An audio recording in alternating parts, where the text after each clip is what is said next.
Students और class 11th में आज फिजिक्स के अंदर हम करने वाले हैं काइनेमेटिक्स पार्ट 3। तो बेटा ये बहुत ही एक इम्पॉर्टेंट आज जो मैं है कुछ बातें आपके साथ डिस्कस करूंगा।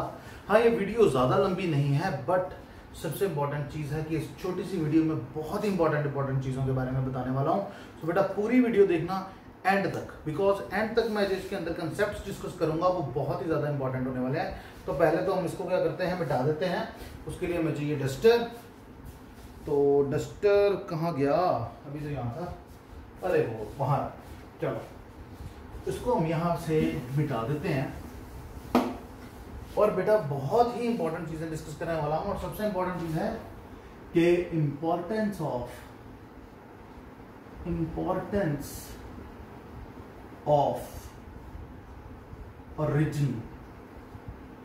ओरिजिन। सबसे पहले बात करेंगे वन डायमेंशनल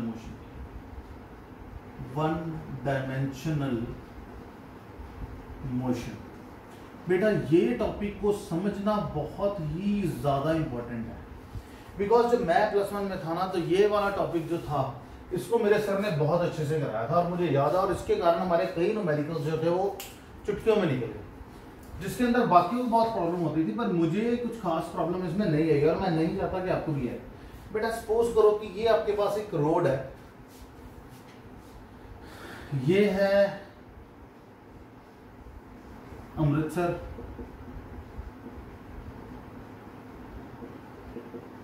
ध्यान से देखना बेटा। सपोज करो ये है आपका Ludhiana and this is your Chandigarh.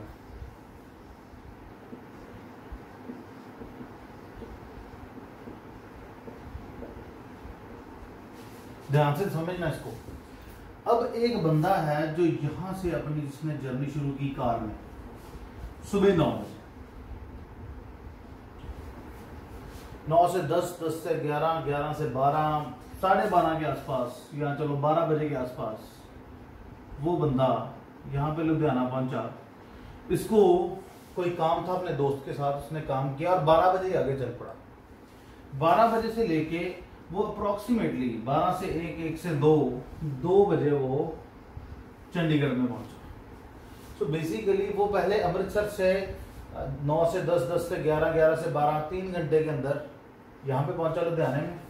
यानी कि अगर स्टार्टिंग पॉइंट ये है हमारा, तो अगर कोई बंदा जैसे फॉर एग्जांपल इसका फ्रेंड जिसने इसको यहाँ से सी ऑफ किया था, तो उसको यहाँ से लेके यहाँ तक का सफर जो है दैट विल बी 3 आवर्स, 3 घंटे प्लस में जाएंगे, बिकॉज उसने अपने दोस्त को यहाँ पे भेजा था, सी ऑफ किया था, और वो 3 घंटे बाद यहाँ पे लुधियाना पहुंचा। तो उसको दोस्त को लगा वो 3 घंटे बाद लुधियाना पहुंचा, और यहाँ से अगर शुरू करोगे तो वो अप्रोक्सीमेटली 5 आवर्स के बाद जाके देंगे 12 से 1 और 1 से 2, 2 घंटे, 3 घंटे, ये 2 घंटे, ये पूरे 5 घंटे में वो चंडीगढ़ पहुंच गए। तो बेटा ये अगर ये जो यहाँ पे दोस्त था उसको हम ब्लू पेन से बना लेते हैं कि जो यहाँ पे दोस्त था जिसके साथ ये जो मूविंग बंदे को काम था, अगर उसके हिसाब से देखें, अगर ओरिजिन हमारा ये होता, लुधियाना ओरिजिन होता, सपोज करो कि ओरिजिन लुधियाना, तो उसके हिसाब से जो ये पीछे वाला रास्ता है ये नेगेटिव में था। अब पूछो वो क्यों? क्योंकि जब ये चलने लगा, इसने फोन किया कि मैं चलने लगा हूं, तो उसने बोला होगा यार अभी वो चला, उसने 3 घंटे बाद पहुंचना है। यानी कि अगर मैं इसके हिसाब से बात करूं तो ये 3 घंटे पहले चला था, कहां से? अपने ओरिजिनल पॉइंट से, और 2 घंटे बाद वो पहुंचेगा आगे। यानी कि 2 आवर्स पॉजिटिव के और 3 आवर्स नेगेटिव के, अगर मेरा ओरिजिन पॉइंट ये है। और अगर जिससे मैंने यहाँ पे मिलना था जाके, जो ये बंदे ने जिससे मिलना था, उसको हम यहाँ पे रेड पेन से बना देते हैं फॉर द मोर क्लैरिटी।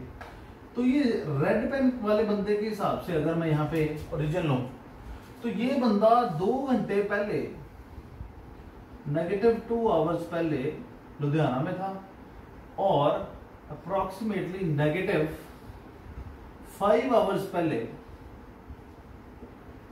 ये अमृतसर में था। यानी कि अगर आप ओरिजिन चेंज करते हो तो ओरिजिन से आगे वाला डिस्टेंस जिसमें बंदे ने ट्रैवल किया था वो पॉजिटिव रहेगा और पीछे वाले नेगेटिव होने शुरू हो जाएंगे। इसी तरीके से अगर आप किलोमीटर्स की बात करोगे, यहां से लेके यहां तक सपोज करोगे हमारे पास 300 किलोमीटर्स है, तो यहां से यहां तक सपोज करो 200 किलोमीटर्स थे, यहां से 100 थे, तो बेसिकली ये 300 प्लस किलोमीटर्स में आ गए। पीछे वाला देखोगे तो इसके हिसाब से -200 किलोमीटर उधर है और +100 किलोमीटर इधर है, इसके हिसाब से -300 किलोमीटर इधर है। यानी कि जहां से आपने ओरिजिन लिया है, आपने सारे के सारे डिस्टेंसेस या टाइम वहां से मेजर करने हैं। ये बहुत इंपॉर्टेंट कंसेप्ट है, इसको समझिए कि जहां पे ओरिजिन है उसके राइट हैंड साइड आपने पॉजिटिव मान ली, तो लेफ्ट हैंड साइड अगर बेटा आपका ओरिजिन चेंज भी हो जाता है ना, तो अगर आपने राइट हैंड साइड एक बार पॉजिटिव मान ली है तो राइट हैंड साइड पॉजिटिव ही रहेगी, left hand side automatically negative होती चली जाएगी, चाहे आप अपना ओरिजिन चेंज करते चले जाओ। सो आई होप सो कि आपको ये वाला जो ट्रिक है या ये वाला जो आपको कॉन्सेप्ट है ये समझ आ गया होगा कि ओरिजिन की पोजीशन चेंज करने से कैलकुलेशन में अगर आप चाहते हो कि कोई दिक्कत ना आए, तो आपको लेफ्ट हैंड साइड अगर जौन सी साइड आपने पॉजिटिव मान लिया, अगर आपने लेफ्ट साइड पॉजिटिव मान लिया तो राइट को नेगेटिव ले लो, और अगर राइट पॉजिटिव मान लिया तो लेफ्ट को नेगेटिव ले लो। तो ये चीजें बहुत इंपॉर्टेंट है, इसको चेक कर लेना, अच्छे से समझ लेना। और बेटा मैं यहां पे बात करूंगा टाइप्स ऑफ वेलोसिटी या टाइप्स ऑफ स्पीड के बारे में। तो बेटा आज जो मैं आपको बताने जा रहा हूं वो बहुत ही इंपॉर्टेंट चीजें हैं, छोटी छोटी चीजें हैं, पर इसको समझना बहुत जरूरी है। जैसे कि अगर मैं बात करूं वेलोसिटी की, वेलोसिटी बेटा वेलोसिटी कहने को तो वेलोसिटी होती है, बट इसके टोटल 4 पार्ट्स अवेलेबल हैं हमारे पास।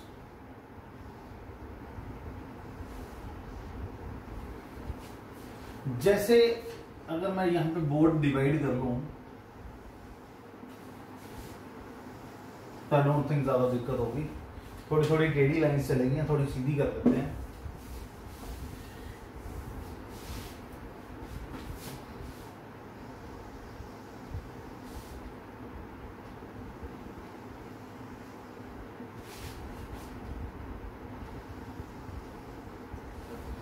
ठीक है, तो बेटा यहां पे है सबसे पहला जो पार्ट है, it is called as your uniform velocity. Uniform velocity बेटा यूनिफॉर्म वेलोसिटी वो होती है जिसमें इक्वल टाइम इंटरवल्स में, इक्वल टाइम इंटरवल्स में इक्वल डिस्प्लेसमेंट्स कवर हों। Displacement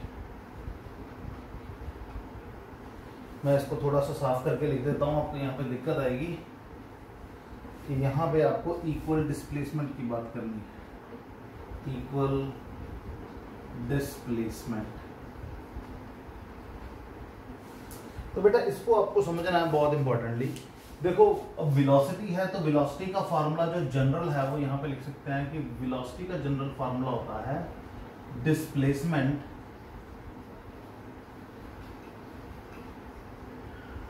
by time. तो डिस्प्लेसमेंट बाय टाइम की अगर हम बात करें तो हमारे पास इक्वल टाइम इंटरवल्स में अगर इक्वल डिस्प्लेसमेंट्स आनी शुरू हो जाएं तो हम मानेंगे कि हमारी जो वेलोसिटी है वो क्या है, वो यूनिफॉर्म है। यूनिफॉर्म का मतलब है जो चेंज नहीं कर रही, जो कांस्टेंट है। सो इसकी डेफिनेशन आप ऐसे लिख सकते हो, बेटा लिख लेना कि when the equal displacements are covered in equal time intervals then that velocity is called as uniform velocity, right. और सेकंड है बट नेचुरल है, non uniform, uniform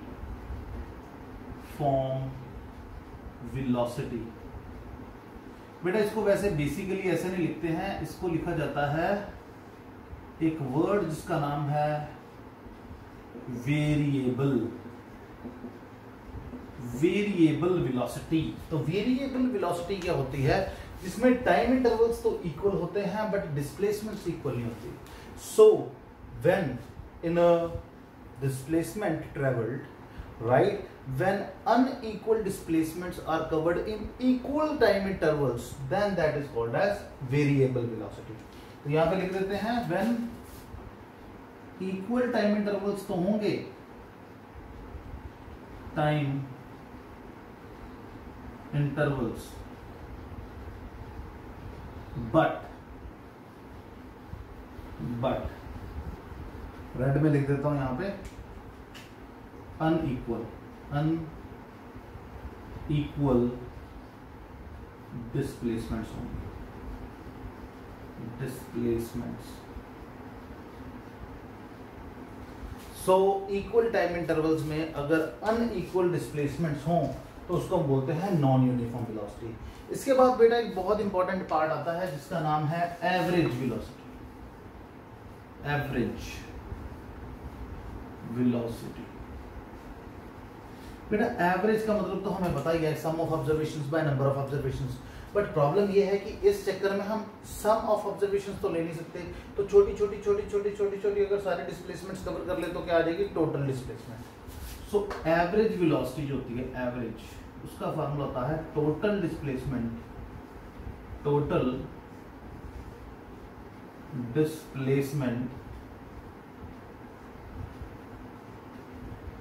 divided by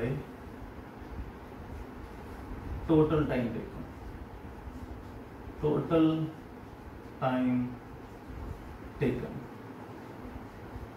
so total displacement by total time taken is the formula of average velocity. इसमें हम total displacement, weather के आप बीच में रुके हो नहीं रुके हो, आपने स्पीड डाउन की, स्पीड बढ़ाई, सॉरी वेलोसिटी डाउन की, वेलोसिटी बढ़ाई, किसी भी तरीके से चले हो, बट अगर आप total displacement divided by total time करते हो तो वो होगी आपकी एवरेज वेलोसिटी। फॉर एग्जांपल आप यहाँ से जलंधर जाते हो या यहाँ से आप दिल्ली जाते हो, तो रास्ते में खड़े होकर चाय पीते हो, खाना खाते हो, फिर स्पीड बढ़ा लेते हो, ट्रैफिक आता है स्पीड कम कर लेते हो, बट अगर आप टोटल डिस्प्लेसमेंट में टोटल टाइम लेके चलो तो आपको आपकी एवरेज वेलोसिटी मिल जाएगी कि किस रफ्तार से आप एवरेज चले, ठीक है। और अब लास्ट पार्ट की बात कर रहा हूं, वो सबसे इंपॉर्टेंट पार्ट है, दैट इज योर इंस्टेंटेनियस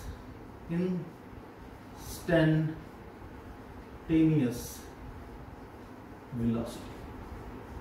बेटा इसको समझना बहुत ही ज्यादा अहम है। अब वो क्यों है उसको मैं समझाता हूं आपको कि इंस्टेंटेनियस का मतलब है बहुत ही छोटे टाइम इंटरवल में। फॉर एग्जांपल कि अगर आप घर से निकले हो तो घर से निकलते हुए मैं बोलूं बेटा आपकी 5th सेकंड के ऊपर कितनी वेलोसिटी थी, या 5.5 सेकंड पे आपकी कितनी वेलोसिटी थी, तो अगर आपको वो ढूंढना है तो उसको हम क्या बोलेंगे, इंस्टेंटेनियस वेलोसिटी। यानी कि अगर हम वेलोसिटी की बात करें और उसकी वैल्यू हो चेंज इन इंटरवल या change in displacement by change in time, या गया change in displacement by change in time. और बेटा अगर ये चेंज इन टाइम बहुत छोटा हो जाए, जैसे फॉर एग्जांपल क्या है कि मैं अगर आपकी वेलोसिटी एक मिनट बाद चेक कर रहा हूँ, तो उसके बाद मैं हर 5 सेकंड बाद चेक करनी शुरू कर दूं, और उसके बाद हर 3 सेकंड बाद चेक करनी शुरू कर दूं, या हर 2 सेकंड बाद चेक करनी शुरू कर दूं, फिर एक सेकंड में आपकी वेलोसिटी चेक करनी शुरू कर दूं, या एक सेकंड से भी कम में अगर आपकी वेलोसिटी चेक करनी शुरू कर दूं, तो क्या होगा, वो जो टाइम इंटरवल जो होगा वो घटा रहे हैं हम।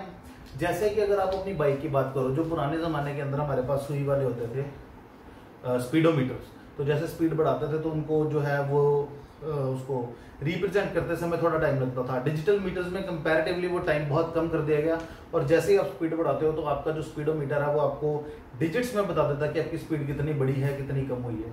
तो बेटा उसके अंदर क्या है कि हम ये जो टाइम इंटरवल डिनोमिनेटर है वो बहुत छोटा कर देते हैं, जिससे हमारे पास क्या होता है कि टाइम इंटरवल छोटा होने से जो छोटी सी भी हमारे पास वेलोसिटी की चेंज है ना, वो हमें पता चल जाती है।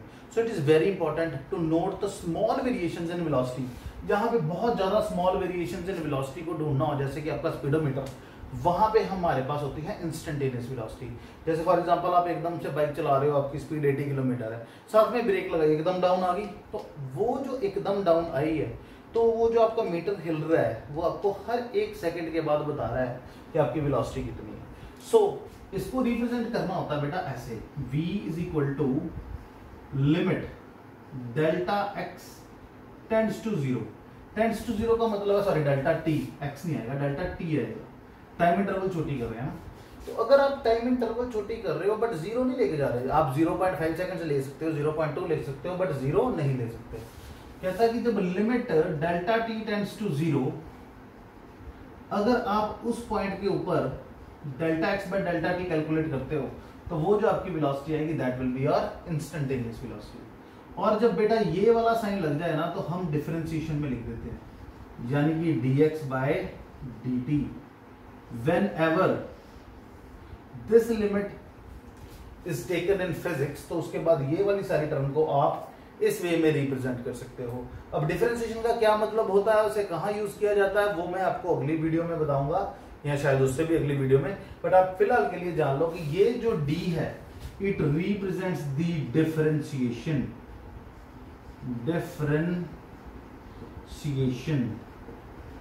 डिफरेंशिएशन का मतलब है वेरी स्मॉल चेंज और वेरी वेरी स्मॉल चेंज। जब वेरी वेरी स्मॉल चेंज लेनी हो तब हम क्या लेते हैं, डिफरेंशिएशन। तो बेटा इस तरीके से हमने क्या की, बात की यूनिफॉर्म वेलोसिटी की, नॉन यूनिफॉर्म वेलोसिटी की, एवरेज वेलोसिटी की और इंस्टेंटेनियस वेलोसिटी की। और बेटा इसी तरीके से 4 पार्ट्स जो हैं वो स्पीड के हैं। अगर मैं आपको एक जादू दिखाऊं तो आपको बोलूं कि बस आपने क्या करना है, यहां पे वेलोसिटी की जगह पे कर देना है स्पीड,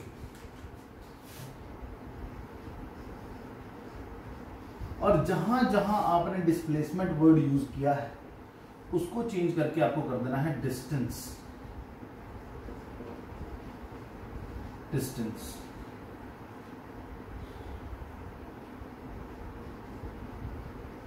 डिस्टेंस टोटल डिस्प्लेसमेंट की जगह पे भी क्या आ जाएगी, distance. And even here also displacement की जगह पे आ जाएगा डिस्टेंस, और जहां जहां पे वेलोसिटी है उसकी जगह पे आ जाएगा स्पीड। Speed speed speed. और बेटा बाकी सारी की सारी जो डेफिनेशन है वो सेम है, और यहां पे भी स्पीड। यानी कि जो यूनिफॉर्म स्पीड है, नॉन यूनिफॉर्म स्पीड है, एवरेज स्पीड है या इंस्टेंटेनियस स्पीड है, वो एग्जैक्टली इक्वल है। बस फर्क ये पड़ता है कि हमारे पास डिस्प्लेसमेंट की जगह पे यहाँ पे डिस्टेंस आ जाएगा। यानी कि अब हम बात कर रहे हैं एक स्केलर की। जैसे कि पिछले वीडियो में मैंने आपको बताया था कि स्केलर्स क्या है, वेक्टर्स क्या है। स्केलर्स जिनके पास अकेला मैग्नीट्यूड होता है, वेक्टर्स जिनके पास हमारे पास मैग्नीट्यूड प्लस डायरेक्शन होती है। बट ये जो स्पीड है, स्पीड में हमने सिर्फ जो डिफाइन करना है वो डिस्टेंस के बारे में बताना, और डिस्टेंस होता है हमारी पाथ लेंथ, कि हमने कितना डिस्टेंस कवर किया। जैसे अब यहाँ पे भी हम अगर जनरल फॉर्मूला भी इसका चेंज कर दें तो यहाँ पे भी मेरे हिसाब से स्पीड की जगह पे लिख देना चाहिए हमें डिस्टेंस अपॉन टाइम टेकन। सो बेटा सबसे इंपॉर्टेंट चीज यही है कि वेलोसिटी और स्पीड में इतना ही फर्क है, एक में हमारे पास पर्टिकुलर डायरेक्शन होती है, एक में नहीं होती है। एक जो है हमारे पास जो वेलोसिटी है वो v for velocity, v for vector है, स्पीड s फॉर स्पीड है और s फॉर स्केलर है। सो बेटा ये जो इंपॉर्टेंट थिंग्स आपको जानने वाली थी, बहुत इंपॉर्टेंट, वो मैंने आपको आज बताई है। तो बेटा इसके साथ रिलेटेड मैं कल एक बहुत ही इंपॉर्टेंट आर्टिकल करवाने वाला हूँ which is called as your relative velocity in one dimension. और ये बहुत इंपॉर्टेंट टॉपिक है, इसके बेस पर न्यूमेरिकल्स बहुत आते हैं। सो आई विल लाइक यू कि बेटा आप वो वाली वीडियो भी अच्छे से देखिए। टिल देन बेटा घर पे रहना, और सबसे इंपॉर्टेंट चीज है बेटा please don't trouble your parents. Thank you very much.